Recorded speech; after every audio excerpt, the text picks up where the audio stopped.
Bonjour, merci de nous rejoindre sur Business 24 Africa, première chaîne panafricaine d'information économique. Vous suivez votre magazine Initiative et Développement. Pour ce numéro, nous sommes avec M. Bruno Nabagno-Koné. Bruno Nabagno-Koné est le ministre ivoirien en charge de l'économie numérique et de la poste. Il est aussi le porte-parole du gouvernement. Avec lui, nous allons parler des grands enjeux des TIC ici en Côte d'Ivoire, mais nous allons également aborder ce qui fait l'actualité dans le pays. Il s'agit du retrait de licences radio-communication de certains opérateurs de téléphonie mobile, notamment la société Green et Comium. Merci de nous rejoindre sur Business 24 Africa. Monsieur le ministre, bonjour. Bonjour. Merci de nous recevoir. Avec plaisir.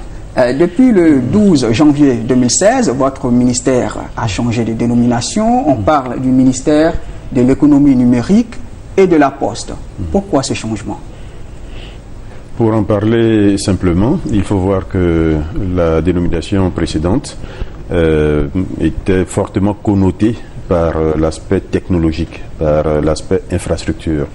C'était le ministère des technologies de l'information et de la communication. Donc notre mission était principalement celle qui consiste à construire un écosystème, à mettre en place les fondamentaux, à mettre en place les fondations même de cet écosystème. Et c'est ce que nous avons fait, je dirais, au cours des 10 dernières années à peu près, avec la construction des réseaux de télécommunications, avec la mise en place d'un cadre réglementaire adapté, avec tous les aspects vulgarisation, tous les aspects sensibilisation, formation, etc., etc. Et aujourd'hui, nous avons une base suffisante pour passer à l'étape suivante. L'étape suivante, c'est celle qui consiste à utiliser cette technologie-là, cette infrastructure pour créer de la richesse. C'est l'aspect intelligence qui est mis au-dessus de l'équipement qui rentre dans cette nouvelle dénomination. Donc, c'est tirer davantage de bénéfices de cette technologie pour le bénéfice de nos États, pour le bénéfice de nos populations. Et cela nécessite un autre cadre d'ensemble, une autre vision, et c'est ce qui est fait à travers cette dénomination. L'autre aspect à prendre en compte, c'est les changements qui sont induits par l'omniprésence aujourd'hui des TIC. Ces changements viennent du fait que beaucoup de métiers vont disparaître au cours des prochaines années, et nous ne l'avons pas caché. Dans les 10 prochaines années, c'est grosso modo 30% des emplois qui risquent de disparaître. Dans les 10 prochaines années, c'est 80% des emplois qui vont exiger un minimum de connaissances en TIC.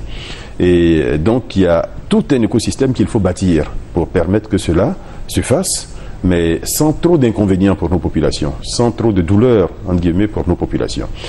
Donc, c'est toutes ces missions que nous mettons dans ce nouvel intitulé et dans les nouvelles missions qui sont confiées donc, au ministère aujourd'hui de l'économie numérique et de la Poste. Monsieur le ministre, de 2011 à ce jour, de nombreux projets ont été lancés. Et nous allons en parler d'abord dans le domaine réglementaire. Qu'est-ce qui a été fait? Dans le domaine réglementaire, notre mission, c'était de nous mettre au niveau des meilleurs. Donc là, nous avons regardé les écosystèmes autour de nous, nous avons regardé ce qui marchait le mieux, nous avons nous-mêmes anticipé sur l'évolution du marché pour mettre en place justement un cadre réglementaire qui soit le plus avancé possible et qui prenne le mieux en compte l'intérêt de toutes les parties prenantes. Les parties prenantes étant d'une part l'État, d'autre part les opérateurs, mais également les consommateurs. Donc nous avons commencé par prendre une loi aujourd'hui structurante, c'est l'ordonnance du 21 mars 2012 qui a refondu l'ensemble de l'environnement ivoirien, a reprécisé les missions des uns et des autres, à fixer les conditions juridiques dans lesquelles s'exercent les activités dans le secteur, etc., etc. Nous avons pris d'autres lois qui aujourd'hui structurent complètement cet écosystème. C'est premièrement la loi sur les transactions électroniques, parce que nous avons anticipé justement sur l'évolution forte du commerce électronique. C'est la loi sur la protection des données à caractère personnel, parce que pour nous, il est aussi important de donner un cadre qui dynamise l'activité des opérateurs que de rassurer les utilisateurs. Donc faire en sorte que les données qui vont être de plus en plus importantes, compte tenu de l'omniprésence justement des TIC dans tout ce que nous faisons, que ces données ne soient pas utilisées à des fins malveillantes. Donc cette loi a été prise dans ce cadre-là. Nous avons également pris une loi sur la sécurité des réseaux et systèmes, loi qui dans le même temps lutte contre la cybercriminalité, parce que c'était un problème que la Côte d'Ivoire en particulier avait et face auquel il convenait donc d'apporter une solution forte, une solution efficace. La Côte d'Ivoire était blacklistée. Oui, mais aujourd'hui cela est passé, puisque oui, absolument. Le cadre réglementaire qui a été mis en place a permis aujourd'hui de traiter, nous le pensons, à 99% cette question.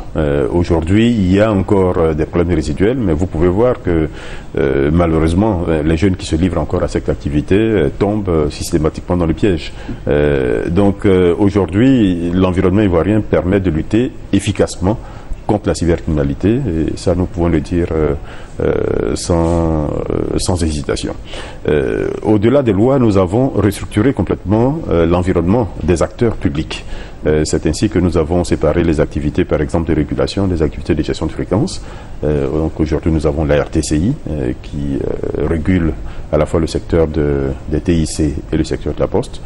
Nous avons les activités de gestion de fréquence qui sont complètement gérées aujourd'hui par l'AIGF, et nous avons les activités qui relèvent du service universel des télécommunications qui sont aujourd'hui gérées complètement par l'ANSUD. Donc cela a permis de mettre plus d'ordre, cela a permis de mieux fixer les missions des uns et des autres, et donc de faire en sorte que notre environnement globalement soit plus efficace. Je peux continuer dans la liste des choses qui ont été faites au plan réglementaire, mais nous pouvons dire aujourd'hui que nous avons un environnement qui est parmi les meilleurs sur le continent africain, voire même parmi les meilleurs au monde, puisque nous avons regardé bien au-delà du continent africain pour nous inspirer de ce qui se faisait ailleurs. Monsieur le ministre, dans vos projets, il y avait aussi des infrastructures. Beaucoup était à faire dans ce domaine. Quel est le bilan ?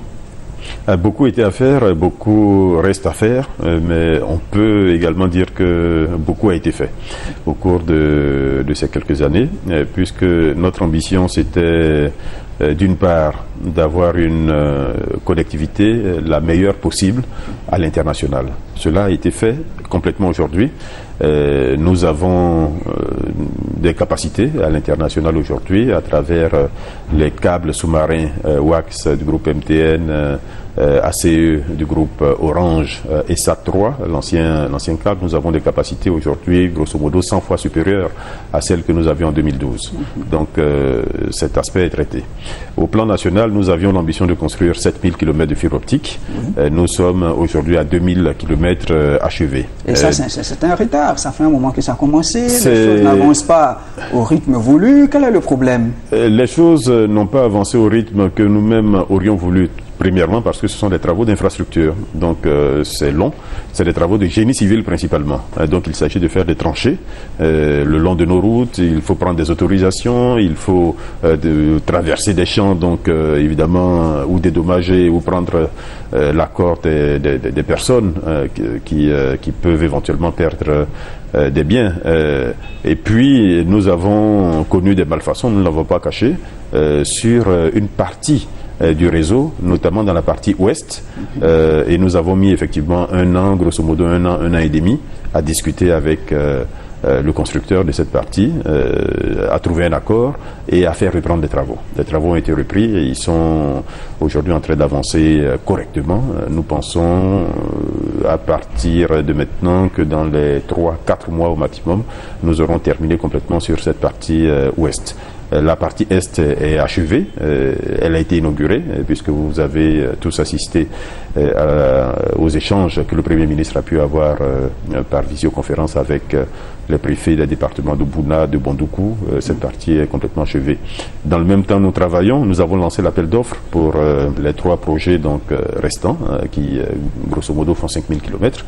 2 de ces appels d'offres aujourd'hui ont été complètement achevés. Les adjudicataires sont désignés. Il en reste un qu'il a fallu reprendre parce que cet appel d'offres était revenu infructueux. Donc cela est fait aujourd'hui. Cela est en train d'être fait.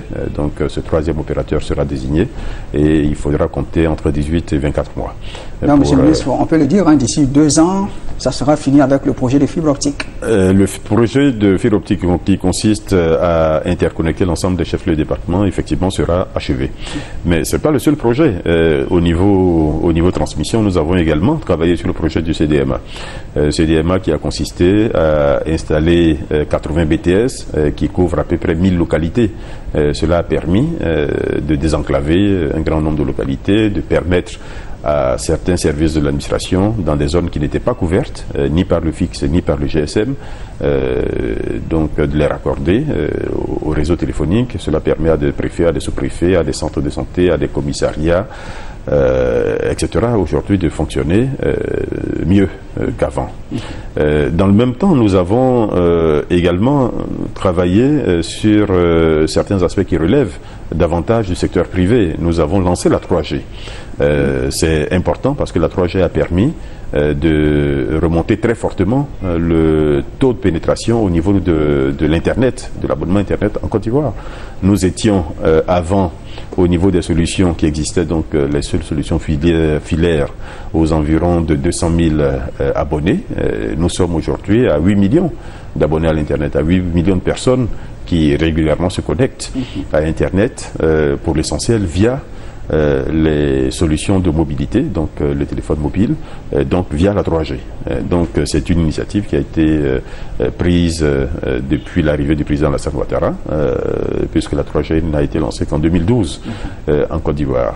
Évidemment, nous poursuivons l'équipement des lycées, des collèges, etc., pour là aussi permettre à nos jeunes de se familiariser avec cette technologie-là dès ces stades, pour éviter, comme ça a été le cas pour notre génération, de ne découvrir véritablement l'équipement informatique qu'une fois arrivé à l'université.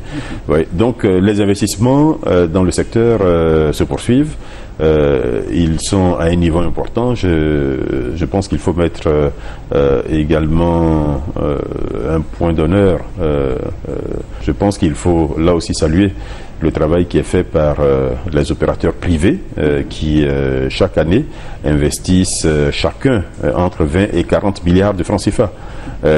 C'est dire que notre secteur est probablement l'un de ceux qui, en Côte d'Ivoire, investissent le plus chaque année. Chaque année. Merci, monsieur le ministre. Il y a 10 ans, il y a un projet qui a fait rêver tout le milieu des affaires, même les Ivoiriens, la zone franche du Grand Bassam, un village de biotechnologie.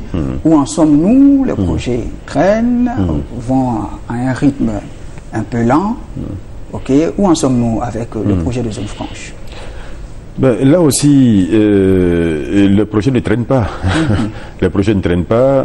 Ce type de projet, ce sont de gros projets qui sont discutés avec des bailleurs de fonds internationaux. Ce sont des conditionnalités souvent fortes qui sont mises devant nous. Ce type de projet, c'est des projets d'infrastructure. Donc, c'est des études souvent lourdes. Des études sur les sols, des études notamment au niveau de l'accès, des études par rapport à l'occupation précédente, la purge des droits fonciers, etc., etc. Donc c'est des choses qui sont normalement longues.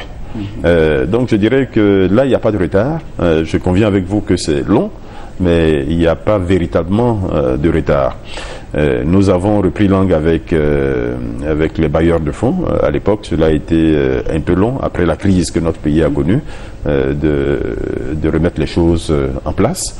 Il a fallu 1 an à peu près, mais depuis, les choses sont parfaitement en place. Les financements qui ont été débloqués et les travaux ont repris. Vous allez, aujourd'hui sur le site, vous allez voir qu'il y a 180 hectares, il y a 180 hectares qui aujourd'hui sont en train d'être mis en valeur. Il s'agit de construire en réalité les infrastructures de réseau, de VRD, de construire les premières voies, de construire les sous-bassements également, des bâtiments, des premiers bâtiments donc qui vont sortir dans cette zone-là. Dans le même temps, il fallait travailler au maintien de l'activité du VITIB. Tout à fait. Et cela c'est très bien déroulé, puisqu'il n'y a pas eu de baisse d'activité. Bien au contraire, le VITIB, au cours de ces années, a commencé à équilibrer ses comptes. Nous avons de plus en plus de partenaires sérieux, parce que dans le passé, il y avait un grand nombre de sociétés, mais qui en réalité étaient ou fictives ou n'avaient pas réellement de raison d'être sur le site du VITIB. Aujourd'hui, tout cela est traité. Nous avons un nombre limité de sociétés partenaires, mais qui aujourd'hui travaillent correctement, sont contentes d'être sur le site du VITIB, ont une activité qui est parfaitement conforme aux missions assignées au VITIB. Nous avons nous-mêmes renforcé les moyens d'action du VITIB. Je rappelle, les missions du VITIB, c'est être une zone franche, donc une zone qui, par des facilités fiscales, attire l'investissement, crée de l'emploi. Cela va se faire principalement dans les nouvelles zones dont j'ai parlé, qui sont en train d'être mises en valeur en ce moment. C'est également une activité d'incubation. Qui vient de démarrer, puisque nous avons décidé de la mise en place d'une structure d'accompagnement des projets jeunes, donc de l'innovation dans le secteur, l'innovation portée par les jeunes principalement. Nous avons doté nous-mêmes la fondation qui va soutenir ce projet-là avec un montant de 500 millions de francs CFA qui vient des structures du secteur, des structures publiques. Et nous avons exprès adopté ce mode ou cette structure juridique de fondation pour permettre justement que des privés puissent nous accompagner. Nous avons déjà quelques contacts intéressants avec de grosses firmes internationales. Je peux citer Microsoft notamment. Nous avons également le soutien de certaines structures, de certains partenaires au développement, notamment l'ONUDI, qui nous accompagne dans ce projet d'accompagnement des projets jeunes, des projets innovants. Et la troisième mission qui est assignée au VITIB, c'est d'être la vitrine technologique de notre pays. Donc c'est sur ce site que la Côte d'Ivoire pourra fièrement afficher les évolutions dans le secteur, pourra afficher les résultats qui sont obtenus. Et sur ce plan, nous pensons que tout est en place ou tout est en train d'être mis en place pour permettre au VITIB, à cette structure de jouer pleinement son rôle et de remplir les missions initiales qui lui ont été confiées par l'État de Côte d'Ivoire. Okay. Venons-en à ce qui fait actuellement l'actualité en Côte d'Ivoire, le retrait de licence de 2 opérateurs de téléphonie mobile, notamment la société Green et la société Comium. Monsieur le ministre, si vous le voulez bien, est-ce qu'on peut revenir sur les raisons qui ont poussé le gouvernement à retirer les licences de ces 2 opérateurs? Ces retraits sont en parfaite cohérence avec notre vision. Notre vision, je l'indiquais tout à l'heure, c'est avoir un secteur des télécommunications, des TIC ou du numérique en Côte d'Ivoire qui soit fort. Un secteur fort, ça sous-tend des acteurs qui sont forts. Et ça soutient également un environnement qui lui-même soit le meilleur possible. Et cet environnement, pour qu'il soit bon, il faut que les acteurs soient traités de façon équitable. Il ne faut pas que la concurrence soit faussée, par exemple, entre les acteurs.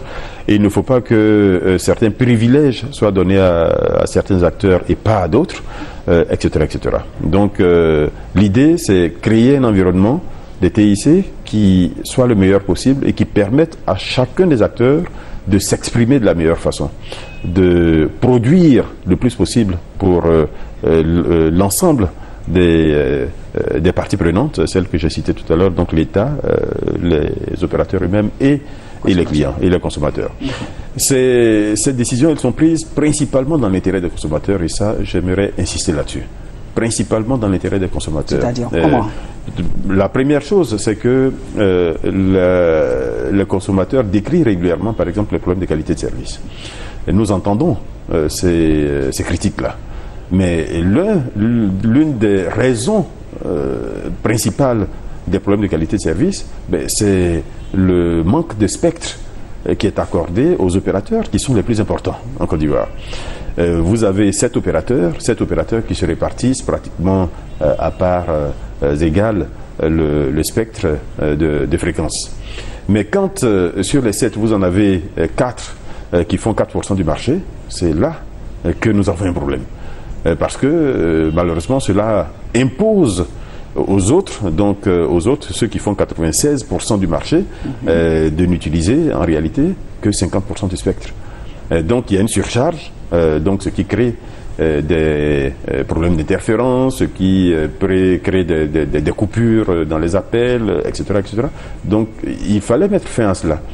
Et la meilleure façon de mettre fin à cela, c'est de donner les fréquences à ceux qui sont capables de les utiliser complètement, de les mettre complètement à la disposition des utilisateurs.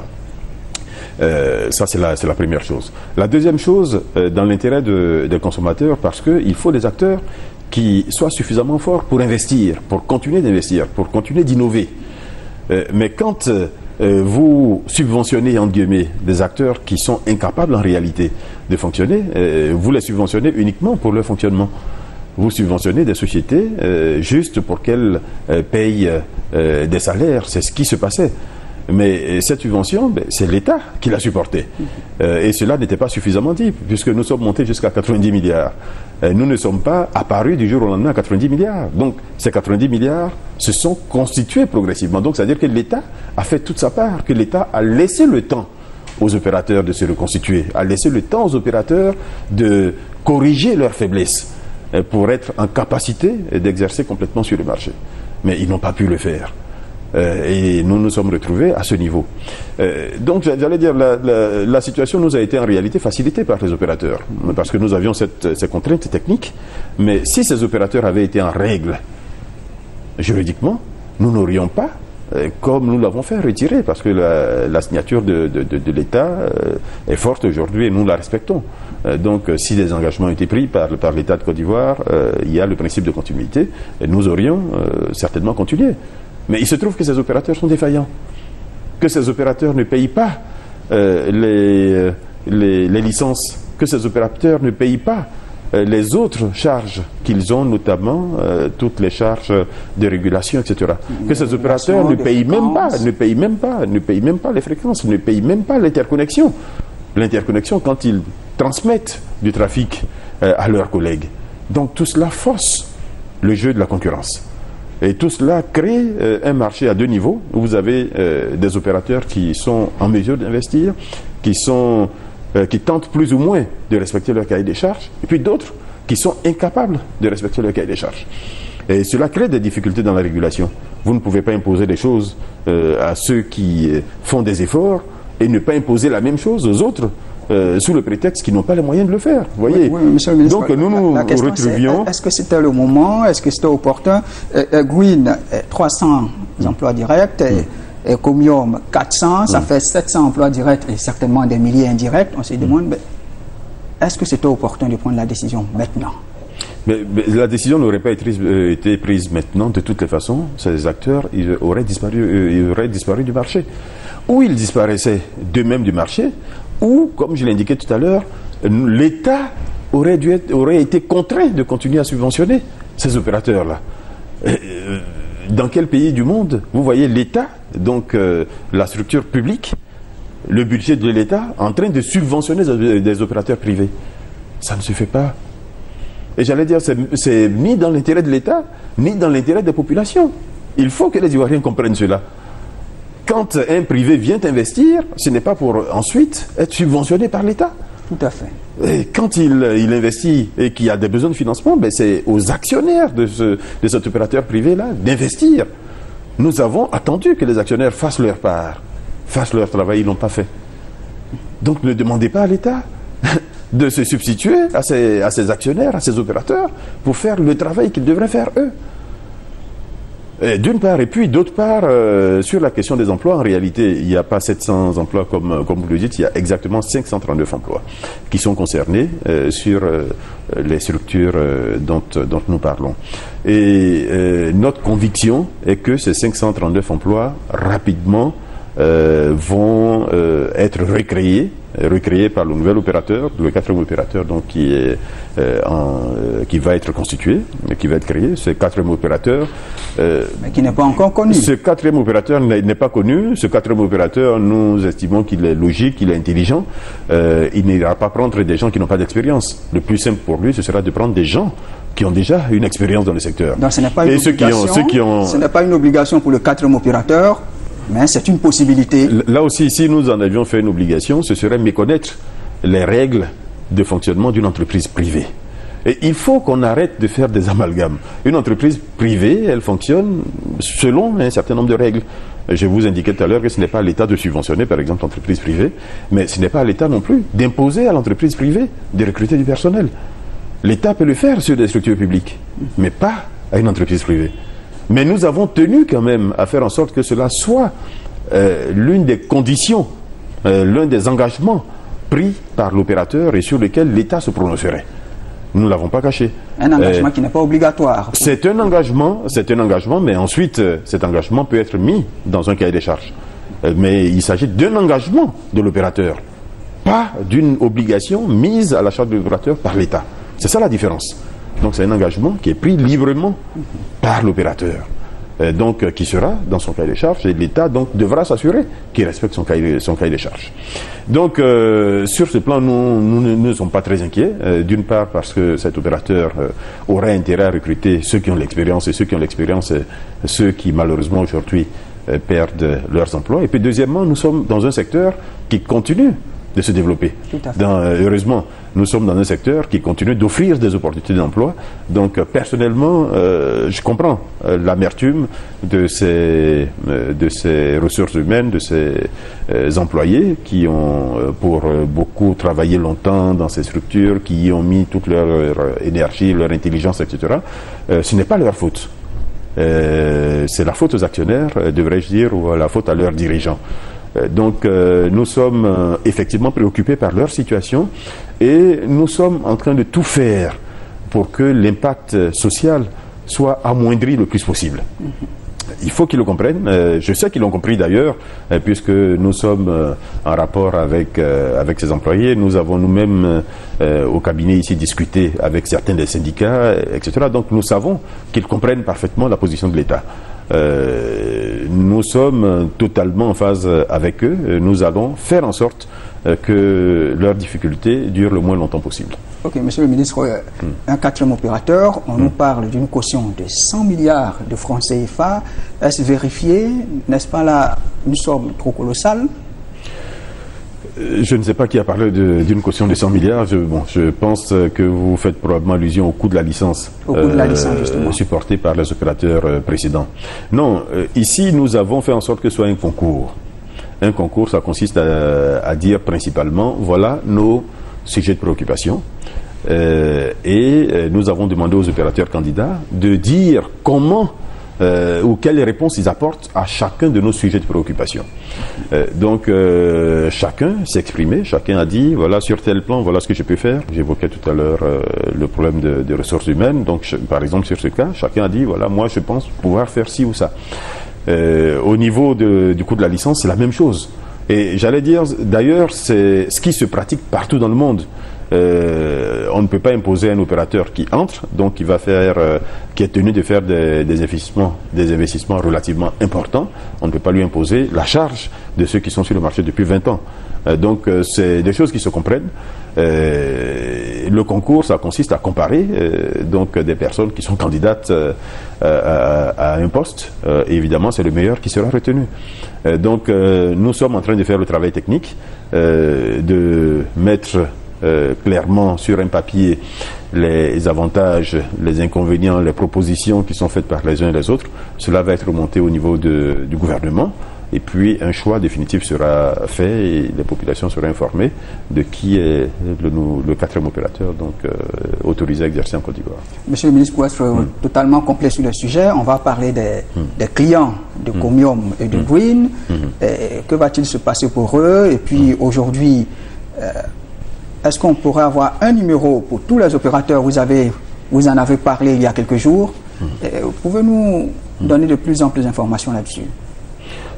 Bon, premièrement, nous dénombrons à peu près 1 million de clients sur les 25 millions d'abonnés en Côte d'Ivoire aujourd'hui. Ce million, pour l'essentiel, il est déjà en multipuce. C'est-à-dire que ces clients, quand on regarde, ils sont déjà chez l'un des opérateurs actifs aujourd'hui. Ils sont déjà chez MTN, ils sont déjà chez Orange, ils sont déjà chez Move. D'une part. D'autre part, en Côte d'Ivoire, passer d'un opérateur à l'autre est relativement simple. Donc, pour beaucoup d'entre eux qui n'étaient pas chez l'un de ces 3 opérateurs, vont certainement demander à être clients de ces opérateurs, donc, ou du 4e opérateur d'ailleurs. Donc, le marché va se recomposer assez rapidement. La facilité que nous avons permise dernièrement et qui était prévue d'ailleurs par nos textes, donc pour vous dire que nos textes étaient avant-gardistes, qu'ils ont bien prévu l'évolution de notre environnement commercial, de notre environnement juridique, etc. C'est que nous avions la possibilité d'activer la portabilité. Nous aurions pu l'activer beaucoup plus tôt. Mais nous avons pensé que les priorités étaient ailleurs. C'est-à-dire un seul numéro pour tous les opérateurs? Non, pas un seul numéro pour tous les opérateurs. Cela permet à un client d'un opérateur de passer à un autre opérateur, mais en gardant son numéro. Okay. Nous savons par exemple que certains clients de Cause, de Green, de Café Mobile, probablement utilisaient leur numéro, par exemple pour un usage professionnel. Il ne s'agit pas de les sanctionner.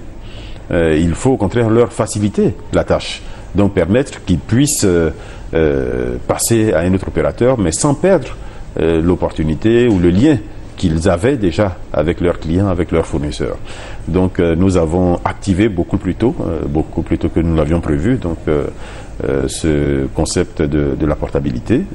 Cela va se faire en accord avec les différents opérateurs et donc ils pourront garder leur numéro, y compris en transférant chez un autre opérateur. Ok, Monsieur le ministre, notre entretien tire à sa fin. On va parler d'un autre phénomène qui fait l'actualité. Monsieur le ministre, qu'est-ce que vous pensez des réseaux sociaux? Les réseaux sociaux, c'est une très bonne chose, c'est notre métier. Et donc, j'allais dire, nous faisons tout, au contraire, pour faire en sorte que sur ces réseaux, les populations puissent s'exprimer complètement. Il n'y a pas meilleur cadre d'échange entre les populations, et les dirigeants, etc. Les réseaux sociaux, c'est la transparence. Les réseaux sociaux, c'est un peu les prémices de l'open government, qui est aujourd'hui prôné partout dans le monde. Donc, c'est la démocratie complète. Mais il faut éviter justement les travers de ces réseaux sociaux. Et mon propos dernièrement consistait justement à attirer l'attention sur les travers possibles de ces réseaux sociaux, qui sont en soi une bonne chose, mais qu'il ne faut pas utiliser dans un sens justement qui dévoie les qualités que j'indiquais tout à l'heure. Et il ne faut pas que les personnes qui sont sur les réseaux sociaux, qui en réalité, et j'allais dire les statistiques le démontrent, ne sont pas l'essentiel de la population ivoirienne, que ces personnes-là aient une voix et qu'elles soient entendues. C'est ce que nous faisons. Et c'est d'ailleurs pour ça que tous les acteurs du gouvernement aujourd'hui s'intéressent aux réseaux sociaux. Que nous lisons tous les jours ce qui y est dit, que nous entendons tous les jours ce qui y est dit, et que nous tentons d'apporter des réponses. L'action du gouvernement n'est pas une action parfaite. Nulle part dans le monde, aucun responsable ne vous dira que l'action qu'il mène est parfaite. Donc il faut entendre des sons de cloche, y compris des sons de cloche discordants. Il faut les entendre et il faut tenter dans la mesure du possible d'y apporter une réponse. Mais ce qui se passe malheureusement, c'est qu'on a tendance à donner trop d'importance à ce qui est dit sur les réseaux sociaux, alors que ce qui est dit en réalité est déformé. Parce que vous avez, d'une part, je l'indiquais tout à l'heure, c'est pas la majorité de la population qui s'y exprime. Bien au contraire, c'est une minorité. Et je pense que les statistiques, que ce soit ici ou que ce soit ailleurs, l'indiquent clairement. Et deuxièmement, il faut savoir que la minorité qui s'exprime négativement est surreprésentée. Est-ce que cela n'est pas... Tout simplement parce que quand il y a une bonne nouvelle, que vous êtes d'accord, en général, vous n'exprimez pas votre accord. Vous ne dites pas oui, je suis tellement content, non. Mais par contre, quand il y a une décision qui est prise par rapport à laquelle vous êtes mécontent, vous avez tendance plus facilement à l'exprimer en disant je ne suis pas d'accord, mais voilà, pour ceci, pour cela. Et c'est cette minorité-là qui est surreprésentée, qui donne l'impression à la fin que tout est noir. Alors que tout n'est pas noir. Nous savons dans notre pays quand même tout ce qui est fait et qui est positif. Et quand vous faites de nouvelles routes, j'allais dire, vous trouverez très peu de personnes sur les réseaux sociaux applaudir. Quand vous apportez l'électricité à un village, vous trouverez très peu de personnes applaudir cela. Quand vous apportez de l'eau, quand vous apportez un centre médical, une école, etc. Et j'allais dire, c'est ça qui touche le quotidien des Ivoiriens. Quand vous améliorez les prix des produits agricoles, vous touchez des millions de personnes. Vous améliorez immédiatement les conditions et de façon concrète les conditions de vie de ces populations-là. Quand vous débloquez les salaires, comme l'a fait le président Alassane Ouattara dernièrement, des fonctionnaires qui étaient gelés depuis 27 ans, ben vous améliorez directement les conditions de vie de sa population. Vous trouverez peut-être quelques-uns qui vont s'exprimer en disant leur bonheur, mais ça va être très peu. Mais il suffit de prendre une décision dans l'autre sens, une décision comme celle qu'un État doit prendre, parce qu'un État, il prend des décisions, il pose des actes qui sont positifs, mais de temps en temps, il est amené à prendre des décisions qui peuvent paraître négatives pour les populations et impopulaires. Mais j'allais dire, c'est le rôle d'un État. Vous minimisez ce qu'en pensent les réseaux sociaux? Ah non, nous ne sommes pas en train de minimiser. Je dis bien qu'il faut mettre ces réseaux il faut relativiser. Il faut les mettre à la dimension que ces réseaux-là constituent aujourd'hui. Donc, il faut relativiser les choses, d'une part à cause du nombre de personnes qui interviennent sur les réseaux sociaux comparé à la population ivoirienne, et d'une part, et d'autre part, prendre en compte le fait que les opinions négatives sont surreprésentées comparées aux opinions positives. Voilà. Et donc, si on prend en compte ces deux aspects, évidemment, on ne force pas notre vision, notre compréhension de ce qui se passe en Côte d'Ivoire. Donc, l'idée, ce n'est pas du tout de sous-estimer le poids de ces réseaux sociaux. Bien au contraire, comme je l'ai dit, nous sommes tous amenés, à un moment ou à un autre, à nous intéresser à ce qui s'y dit. Et le rôle d'un gouvernement responsable, c'est justement d'entendre ce qui ne va pas. Et c'est ce que nous faisons tous les jours, d'entendre ce qui ne va pas et surtout d'expliquer aussi, et d'entendre ce qui ne va pas et également d'expliquer ce qui ne va pas. Parce que à voir ce qui se passe sur les réseaux sociaux, effectivement, on peut comprendre que telle ou telle décision prise par le gouvernement n'est pas comprise. Elle est impopulaire, mais il faut l'expliquer davantage, il faut l'expliquer mieux. Il faut peut-être mettre davantage l'accent sur tel ou tel aspect des bénéfices de la décision qui a été prise. Donc tout cela nous le faisons et nous estimons que c'est tout à fait responsable au contraire de le faire de cette façon-là et c'est tout à fait responsable d'entendre ce qui est dit par les Ivoiriens, y compris par des voix isolées. Des voix isolées, ça peut être des voix dans un village, ça peut être des voix dans un quartier périphérique d'Abidjan, ça peut être une personne parce que handicapée dans un logement ne peut pas aller dans la rue s'exprimer de la même façon que d'autres personnes. Donc c'est toutes ces voix isolées qu'il faut prendre en compte et c'est ce que fait le gouvernement déjà aujourd'hui. Merci Monsieur le Ministre.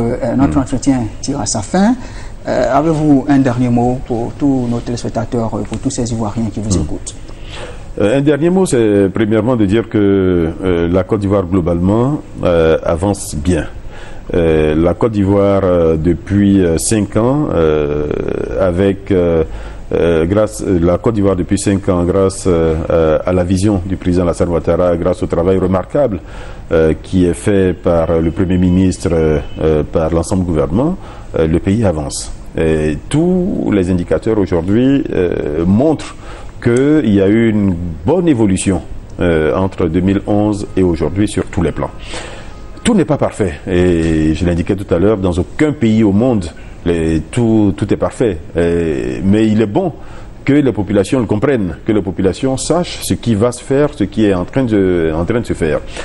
Le secteur du numérique est un secteur qui va continuer de croître, un secteur qui va continuer d'offrir des opportunités à notre État, à notre pays, donc pour se moderniser, pour être plus efficace dans sa relation avec les concitoyens, avec les citoyens, dans sa relation avec les citoyens, etc. Le numérique va continuer d'apporter des opportunités aux populations pour améliorer leurs conditions de vie, va apporter des opportunités aux jeunes, des opportunités de création d'emplois, puisque le numérique a cet avantage de leur ouvrir le monde, de leur donner la capacité d'agir dans le monde, de travailler partout dans le monde, même en restant en Côte d'Ivoire. Le numérique donne des possibilités inouïes, des possibilités qui n'existaient pas jusqu'à maintenant en matière de commercialisation de nos produits, surtout des produits qui sont typiques à notre pays.